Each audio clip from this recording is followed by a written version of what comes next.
એક નાની એવી વાત. એક ચિત્રકાર હતો. તે એની ચિત્રકળામાં ખૂબ જ પારંગત હતો. તે કોઈપણ વ્યક્તિ વસ્તુ એકવાર જોઈ લે તો તે આબેહૂબ એના જેવું જ ચિત્ર બનાવતો હતો. એકવાર એ ભગવાનને કહે છે, ભગવાન હું તમારું આબેહૂબ ચિત્ર બનાવીશ. ભગવાન કહે એમ, ચાલ તું સારું મારું બનાવ ચિત્ર. એમ કહીને ચિત્રકાર ભગવાનને ધારીને જોઈ લે છે અને પછી એમનું ચિત્ર બનાવે છે. જ્યારે એ ચિત્રકાર ભગવાનને ચિત્ર બતાવે છે ત્યારે ભગવાન એમનું રૂપ બદલી નાખે છે. ચિત્રકાર વિચારવા પડે છે, નક્કી કંઈ ભૂલ થઈ ગઈ લાગે છે. એ ફરી બનાવે છે, ફરી ભગવાન એમનો ચહેરો બદલી નાખે છે. ત્યાર પછી ચિત્રકાર કહે છે, ભગવાન હું કાલે તમારું ચિત્ર બનાવીશ. એમ કહીને એમના ગુરુજી પાસે જાય છે. ગુરુજી એમને કાનમાં કંઈક કહે છે. પછી એ ભગવાનનું ચિત્ર બનાવે છે.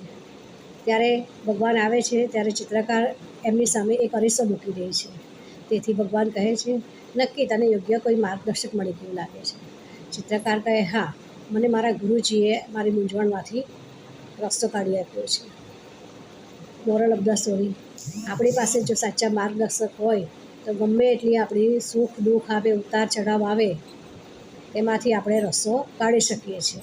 તેથી હંમેશા એવા જ વ્યક્તિઓને સાથે રાખવા જે આપણે મુશ્કેલીના સમયમાં આપણા સાચા માર્ગદર્શક બને.